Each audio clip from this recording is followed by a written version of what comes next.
کوشش کیجیے عمران خان کے خلاف کرپشن کے کیسز نکالے جائیں. میری بھی ایک دو ملاقاتیں ہوئی کہ جناب آپ تو بڑی سٹوریز کرتے ہیں.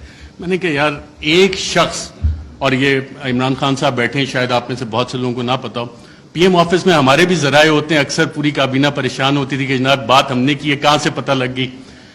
وہ شخص جو پانی کی آدھی بوتل بھی ضائع نہیں ہونے دیتا بطور وزیر اعظم کے, یار یہ آدھی پانی کی بوتل میں نے ابھی رکھی, کیوں اٹھا کے لے گئے, وہ کرپشن کرے گا. میں نے سمجھائی لوگوں کو یہ بات, لیکن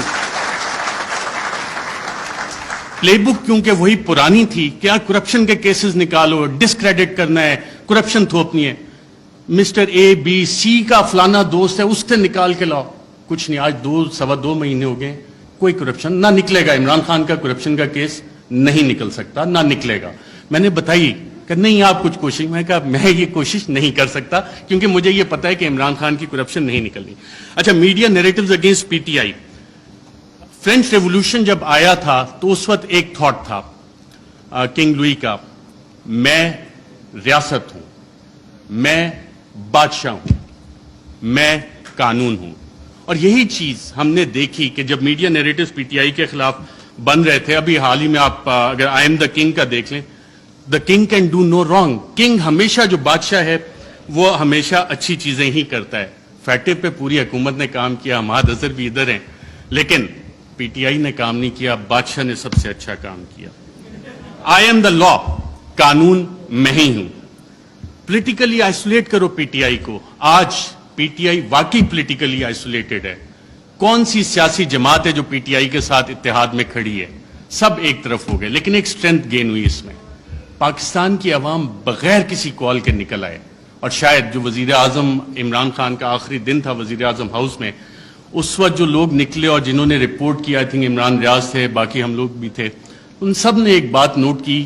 آپ نے خود بھی اپنا دفتر چھوڑنا ہونا, کافی ٹائم لگتا ہے, کہ ایک شخص فوراً اٹھ کے چلا گیا اور کہا, جب سوال جواب ہوئے, کوئی رہ تو نہیں گیا, کہ اکیلا کر دیا, اب اس کے ساتھ کس نے کھڑا ہونا ہے؟ پاکستان کی عوام کھڑی. یہ وہ ڈفرنٹ فیکٹر تھا, چینج تھی, جس کو کسی بھی سازشی نے کیٹر نہیں کیا ہوا تھا. یہ وہ ویریبل تھا, عوام کا ویریبل تھا, جس کی وجہ سے یہ چیزیں. میں کوئکلی تھوڑا سا 2 منٹ اگر آپ کی اجازت ہو تو سائفر کے اوپر بھی بات کرنا چاہوں گا. سائفر پہ بھی میڈیا نیریٹوز بڑے بڑے مزے کے بنے, اس پہ اور ڈیبیٹ بھی ہو سکتی تھی, کافی مزے کی چیزیں تھی. پہلا کیا بنا جی, پہلی میڈیا نے رپورٹ کرنا شروع کیا اور باقاعدہ یہ بتایا گیا کہ جی سائفر تو ایگزسٹ ہی نہیں کرتا, سائفر نام کی تو کوئی بلا ہی نہیں ہے. پھر دوسری چیز ہے, میڈیا کی یہ سٹوریز آئیں اور ریکارڈ کے اوپر موجود ہیں, پرنٹ کیے ہیں, ٹی وی پروگرامز ہیں, کہ سائفر تو یہ ایزمپشنز پہ بیسڈ ہے. وہ ایزمپشنز ہیں ہمارے ایمبیسڈر کی یا کس کی. پھر یہ بھی کہانیاں میڈیا میں آئیں کہ جی یہ تو فارن آفس میں خود ہی پی ٹی آئی والوں نے بیٹھ کے بنا لیا ہے, یہ تو شاہ محمود قریشی نے خود ہی بیٹھ کے بنا لیا ہے. پھر جب وہ بھی ساری چیزیں, کیونکہ سائفر ایگزسٹ کرتا تھا, سائفر موجود تھا, پھر کہا گیا جی کانسپریسی کا ایویڈنس کوئی نہیں ہے. اچھا, پھر عمران خان بطور وزیر اعظم بھی میرا خیال وہ کرکٹ کھیل رہے تھے, اور جب انہوں نے کہا تھا کہ مینٹلی میں اسٹرانگ ہوں, تو بہت سے لوگوں نے انڈر ایسٹیمیٹ کیا. انہوں نے کابینہ کی بھی کمیٹی بلائی, کابینہ کی اسپیشل کمیٹی غالباً 30 مارچ کو ہوئی. 30 مارچ کو میں نے سابق وفاقی وزراء سے پوچھا, وہاں کانسپریسی کی بات بھی ہوئی, کانسپریسی کا ذکر بھی اس میں ہوا, اور پھر 31 کو نیشنل سیکیورٹی کمیٹی بھی انہوں نے بلا لی, اور اس کا بھی مور اس پہ لگ گئی کہ بلیٹنٹ انٹرفیرنس. اور اس کے آخری پیراگراف میں ایک لفظ لکھا ہوا ہے کہ جو 31 کو نیشنل سیکیورٹی کمیٹی کی میٹنگ ہوئی, اس نے 30 مارچ کے جو منٹس اسپیشل کیبنٹ کے ان کو ریٹیفائی کیا. اب 30 مارچ کو آپ سب وفاقی وزراء جو اس میں بیٹھے تھے, اس وقت کے وزیر اعظم اس میں بیٹھے تھے, ان سب نے کانسپریسی اور سازش کا لفظ اس میٹنگ میں ذکر کیا. یہ میرے ذرائع نے مجھے بتایا ہے, آپ سبھی یہاں پہ بیٹھے ہیں, اگر کسی نے کانٹراڈکٹ کرنا ہے تو سابق وزیر اعظم خود بیٹھے ہیں, وہ کر سکتے ہیں کہ 30 مارچ کو جو اسپیشل کیبنٹ میٹنگ تھی اس میں سازش کا ذکر ہے. بالکل سازش کا میں ایز اے جرنلسٹ کلیم کر رہا ہوں.